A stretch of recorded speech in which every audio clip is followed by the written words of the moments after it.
porque ela vai estar trazendo a palavra do Senhor Jesus Cristo, aleluia. E eu tenho certeza que o Senhor Jesus Cristo vai continuar falando ao seu coração. Assim como Ele já falou no decorrer desse culto, eu creio, louvado seja o nome do Senhor, mas Ele tem a falar através da sua palavra nessa noite, aleluia. Glória a Deus. Salve a igreja com a paz do Senhor, igreja. Louvado e agradecido seja o nome do Senhor. Eu até preparei uma palavra, mas na medida que João Pedro adorava ao Senhor, o Senhor falou comigo no livro de Naamã. E a respeito dessa enfermidade desse homem. Vamos orar, igreja. Se coloque de pé, vamos orar. E 2 Reis 5, vamos ler. Poderoso Deus, grandioso Pai, te damos graças, Senhor. Te damos graças, Deus, pelo privilégio de chegar à tua casa para ouvir a tua voz. Ministra, Deus, no coração da tua igreja. Chegou alguém até aqui nessa noite, ó Pai, enfermo, com doença na alma, que o Senhor possa entrar com cura, que o Senhor possa entrar com refrigério. Se tem alguém dentro do teu lar, Jesus, que precisa de uma mudança, que precisa de uma cura que só o Senhor pode fazer, que precisa nesse momento, ó Pai, que o Senhor toque onde os médicos não têm tocado, que o Senhor toque, Pai, onde a tua palavra possa entrar e curar, meu Deus. Faz o teu sobrenatural na vida dos teus filhos, ó Deus. Opera o teu sobrenatural, Deus, na vida dos teus servos, ministrando essa palavra no coração de cada um deles. Te damos graças, Senhor, por esse privilégio e por estarmos na tua casa. Em nome de Jesus. Amém. Vamos ler, irmãos, novamente. 2 Reis, capítulo 5, só o versículo 1. 2 Reis, capítulo 5, somente o versículo 1. Diz assim a palavra de Deus: E Naamã, chefe do exército do rei da Síria, era um grande homem diante do seu senhor e de muito respeito, porque por ele o Senhor dera livramento aos sírios. Era este homem valoroso, porém leproso. Podeis assentar em nome de Jesus. A Bíblia vai relatar com muita clareza que esse Naamã era um chefe de um exército. Ele estava à frente de um exército. E quando ele estava à frente do seu exército, com toda a sua indumentária, ele não aparentava estar doente. Mas quando ele chegava dentro do seu lar, ele tirava todas as suas vestes.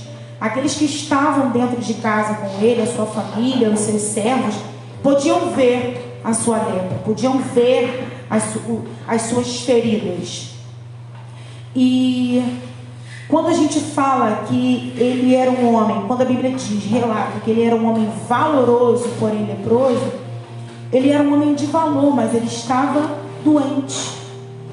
E quantos nesses dias têm adoecido, não fisicamente, o corpo está até saudável, mas a mente, a alma, o espírito está doente, o espírito está enfermo, porque essa pessoa, aparentemente, ela está até bem. Quando ela sai na frente do exército, você olha, você diz, não, está bem, está tudo bem com ela. Aquela ali é uma serva de Deus, aquele ali é um homem de Deus. Mas por dentro a alma dele está machucada, está dolorida, está ferida espiritualmente.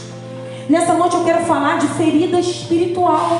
Porque quando você adoece espiritualmente, você para de pregar, você para de orar, você para de jejuar, você não busca mais comunhão com Deus, você não tem mais prazer de estar na casa de Deus, você não tem mais prazer nas coisas de Deus, porque você está doído.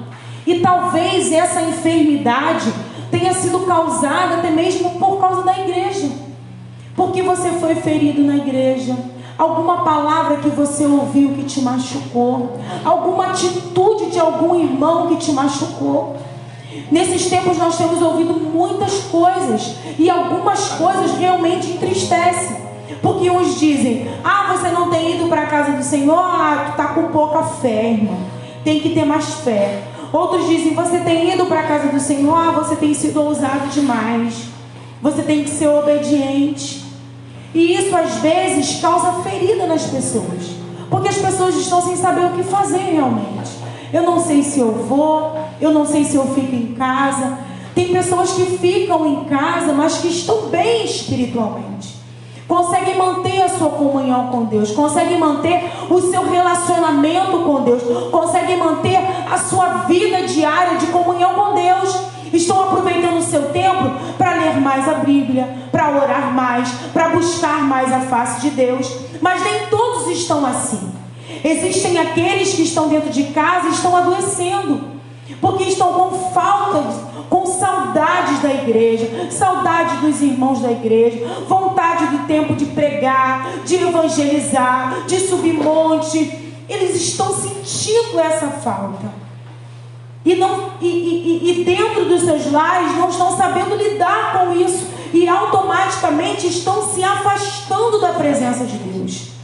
E essa doença na alma, a gente precisa reconhecer. Porque se você ficar em casa e você não reconhecer que, se você não tiver saudade, no mínimo saudade de estar na casa, do tempo que você vivia na casa do Senhor, você está doente. Porque você precisa sentir saudade das coisas de Deus.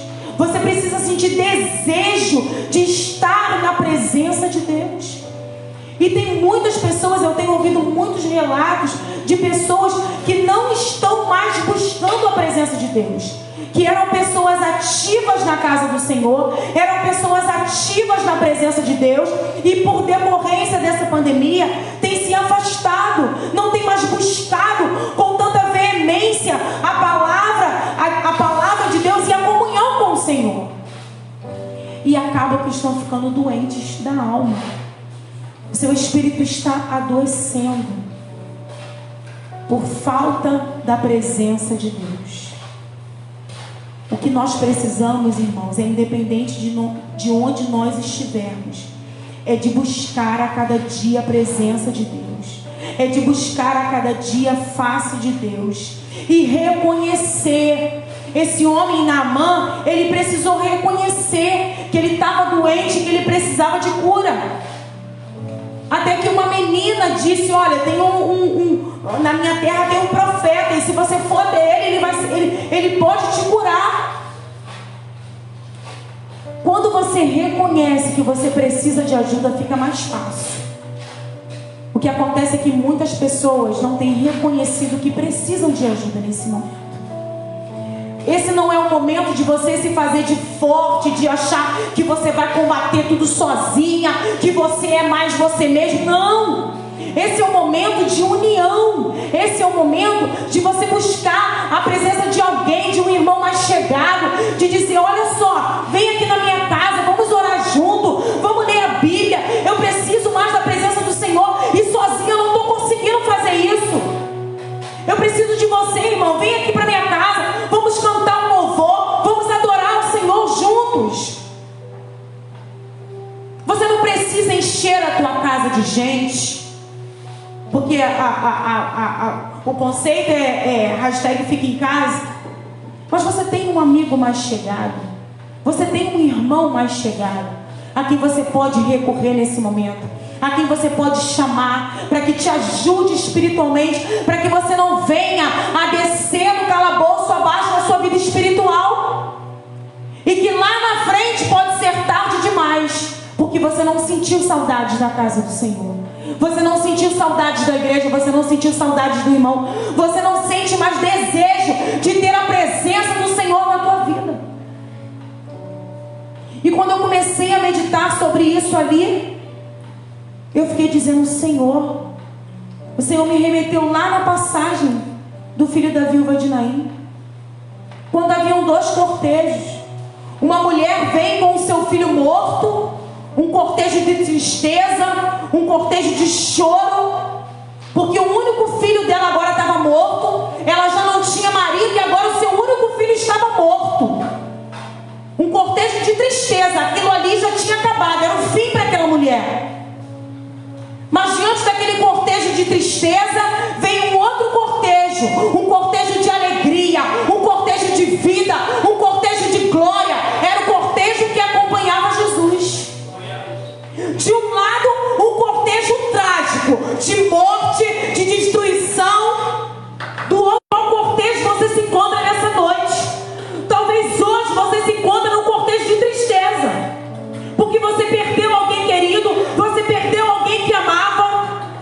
Você perdeu alguém que era importante para você.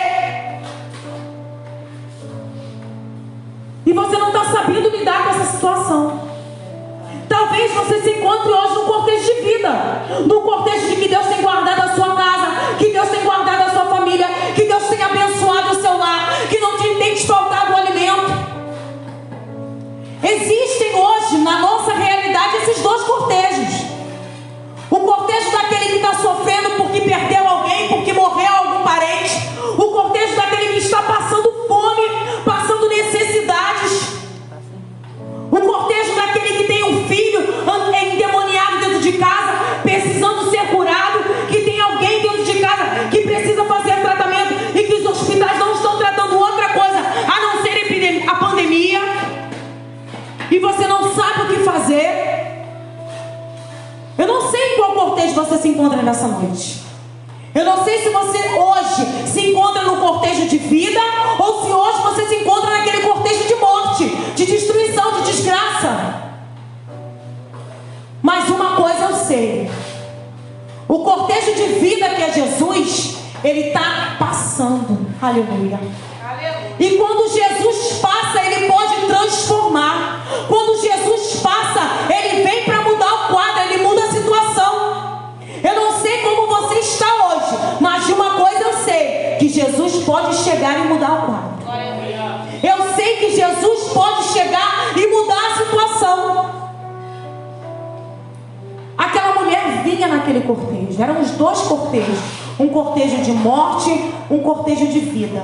O cortejo de uma mulher que perde seu filho e que não tem marido, e o cortejo de Jesus, com aqueles que vêm glorificando, vêm exaltando o nome do Senhor, porque já foi curado, porque já contemplou os milagres, porque sabe que diante daquele ali tudo pode ser resolvido.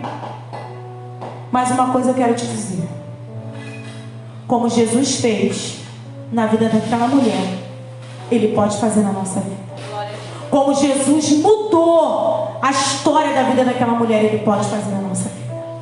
Se você está passando por esse cortejo de tristeza, de dor, de perda, que você encontre com Jesus nessa noite. Porque mais importa para Deus é salvar do que curar. Muitos estão clamando por cura. Eu sempre tenho dito, as pessoas clamam por cura, e Deus quer arrependimento. Deus quer conversão. E aquela mulher, ele se encontra com Jesus, os cortejos se encontram. E Jesus, de longe, ele observa o choro daquela mulher. Talvez você tenha chorado e está pensando assim: caramba, ninguém vê mais o meu choro. Eu estou chorando, eu estou desesperada, eu não tenho mais para onde recorrer, eu estou sozinha. Você não está sozinho. Jesus está contemplando o seu desespero, a sua agonia. Ele está ciente de tudo isso. E como o irmão Edson disse, na hora exata, no momento certo, ele vai agir. Foi como a Ana disse, que existe um tempo para todas as coisas. É um tempo que você vai ter que esperar esse tempo. Você vai ter que passar por esse tempo. E o tempo daquela mulher acabou naquele dia. Jesus se aproxima, toca na esquife e diz para aquela mulher: não chores. Talvez você tenha chorado até hoje. Talvez você tenha se desesperado até hoje. Talvez até hoje você tenha dito assim: Senhor, eu não sei mais o que fazer. Eu quero te dizer, Jesus, ele pode entrar na tua vida e mudar o quadro, mudar a história, mudar a situação. O que eu preciso, irmã Márcia? Deixa Jesus entrar. Deixa Jesus entrar no teu coração. Deixa Jesus entrar na tua casa. Abre a porta. É tempo da gente abrir a porta e botar Jesus para dentro. Jesus diz, a Bíblia diz: eis que estou à porta e abro e bato. É o momento da gente abrir a porta e permitir que Ele entre. Você não precisa passar por isso sozinha. Você não precisa enfrentar essa dor sozinha. Deixa Jesus entrar. Jesus tem visto o teu choro. E ele chega diante daquela mulher, toca na esquife e muda a história daquela mulher. Agora ele devolve aquele filho que até então estava morto. Ele devolve aquele filho vivo para aquela mulher. e diz para ela: não chores. Eu vim nessa noite te apresentar Jesus, te dizer que o nosso Jesus é aquele que salva, cura e liberta. Esse Jesus precisa ser pregado nesses dias. Esse Jesus, ele é real, ele é vivo, e ele está no meio de nós. Ele se faz presente e ele quer fazer maravilhas no nosso meio, mas cabe a mim e a você permitir. Nós precisamos permitir. Como está a tua fé, irmãos? Como está a tua fé? Você tem crido em que nesses tempos? A Bíblia vai dizer no Salmo 125: os que confiam no Senhor são como um monte de Sião que não se abala. Uma palavra linda. Aquele que confia não se abala. Será que a tua fé se abalou nesses dias? Porque esse Salmo 125, ele vai dizer: o que confia no Senhor são como os montes de Sião que não se abalam. Como é que está a tua fé? Como é que está a tua vida com Deus? Como é que está a tua comunhão? Como é que você tem vivido nesses dias? Como é que você tem chamado a presença de Deus para a tua vida nesses dias? Será que você tem, como os outros, como o mundo, andado por fé ou por vista? Será que você tem se alegrado porque você está vendo o que você tem? Ou você tem se alegrado mesmo sem você ver? Simplesmente por crer que o seu Jesus, ele pode fazer o sobrenatural. Aumenta a tua fé, aumenta a tua comunhão, aumenta a tua intimidade. Busca mais a presença de Deus. Busca mais.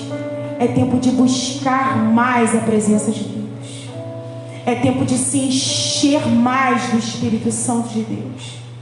De fazer como a palavra do Senhor diz, meditar nela de dia e de noite. Ah, mas irmã, eu leio a Bíblia, eu não entendo nada. Peça ao Espírito Santo a revelação da palavra. Fala com Deus, dobra o teu joelho e ora: Senhor, fala comigo. Eu preciso entender, eu quero discernimento daquilo que eu tenho estudado, Deus. Mas não deixa de buscar a presença de Deus. Não se ausente da presença de Deus. Porque só Jesus, Ele pode salvar. Só Jesus, não existe outro. Não existe outro nome mais soberano. Não existe outro nome mais excelso. Não existe outro nome mais sublime do que o nome de Jesus.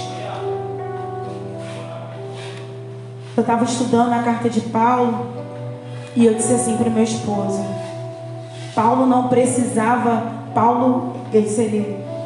por todas as cartas que ele escreveu, por todas as suas defesas, onde ele andou, onde ele parava diante dos reis, diante dos governadores, a palavra dele era a palavra de vida. Ele pregava aquilo que ele viveu. O testemunho dele era a palavra dele. Era aquela verdade que estava com ele. Ele dizia: eu era um perseguidor.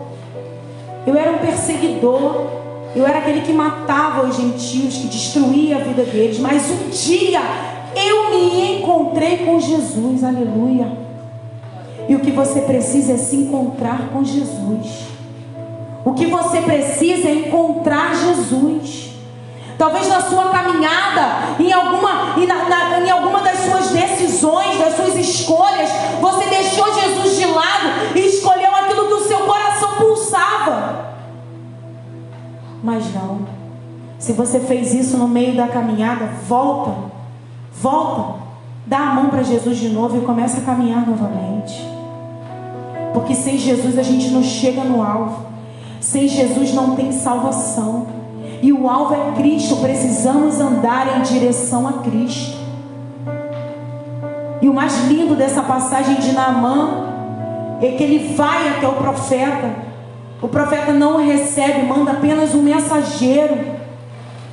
E o mensageiro diz a ele: vai lava-te 7 vezes no Rio Jordão.